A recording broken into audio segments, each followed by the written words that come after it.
Agora nós iremos para a leitura e explicação dos exercícios. Nós vamos dar continuação dos exercícios relacionados a adjetivo e locução adjetiva.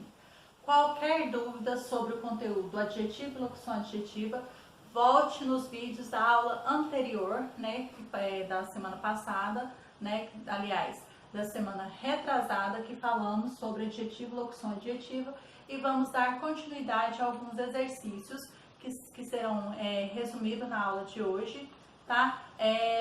Para que vocês venham fazer as atividades avaliativas, tá? Então vamos ler aqui, tá? E explicar os exercícios propostos. Então, página 9, exercício número 13, mas antes nós vamos começar aqui. Leia a entrevista concedida pela escritora Ruth Rocha à plataforma do letramento e depois responda as questões propostas. Então, nós temos a entrevista aqui, vocês farão a leitura, tá? Tem por título Ruth Rocha, uma vida de escritora dedicada às crianças. Então, vocês vão fazer a leitura desta entrevista. E aqui nós temos o exercício número 13. Ruth Rocha é uma das maiores escritoras de literatura infanto-juvenil do Brasil. Que obras da autora ficaram mais conhecidas pelo público? Então, através da leitura da entrevista, vocês saberão quais são essas obras, da autora que são mais conhecidas pelo público aí, e vocês vão colocar a resposta aí, quais são essas obras. Exercício número 14. A autora diz que desde pequena os familiares liam para ela. Quem mais a incentivou a ler e com que obras ela teve contato quando criança? Também essa resposta está dentro, do texto aí dessa entrevista. Tem 3 pessoas que incentivaram bastante por serem contadores de história.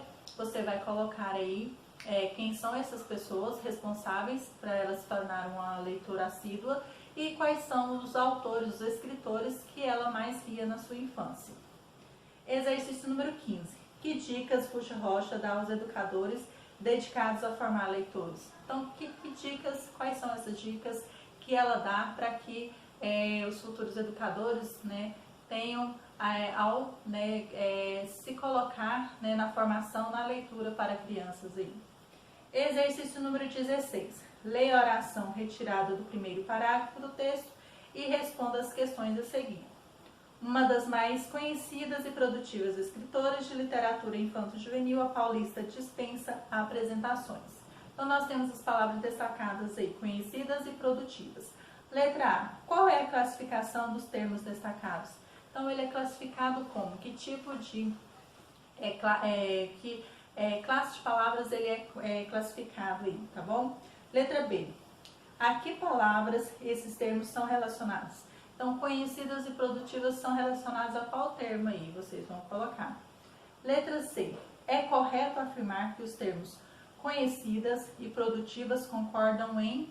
Então, vocês vão colocar aí, de acordo com o que já estudamos na aula passada, vocês sabem dizer aí. Qualquer coisa, é só voltar no início, tá, do livro, tá, sobre os informativos, que também está a resposta aí.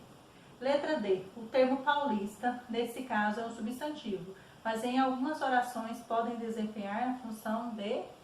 Então, nós estamos falando sobre o quê? Então, vocês vão colocar aí qual é essa função que a palavra paulista pode estar desempenhando aí também. Exercício número 17 e o último proposto para a aula de hoje. No trecho a seguir, altere os adjetivos destacados de modo que o sentido do texto mude completamente, faça os ajustes necessários. Então, nós temos o trecho. Para isso é necessário que pais, professores, bibliotecários leiam antes as obras para não dar às crianças livros entediantes, impróprios para a sua idade, com assuntos desinteressantes. Então, vocês vão modificar a frase para que fique diferente da original e vai fazer as modificações necessárias aí, ok? E aqui nós encerramos a leitura e explicação dos exercícios propostos da aula de hoje.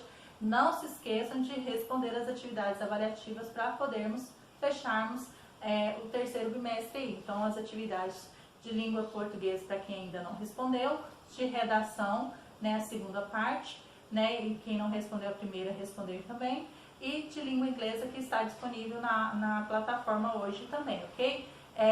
Quem não lembra quando foi colocada, eu estarei deixando na descrição da plataforma as datas das atividades de língua portuguesa e de redação. E para qualquer dúvida da aula de hoje de língua inglesa também estará, ok? Estará lá também postada. Então, prosseguindo com a correção dos exercícios propostos da aula de hoje.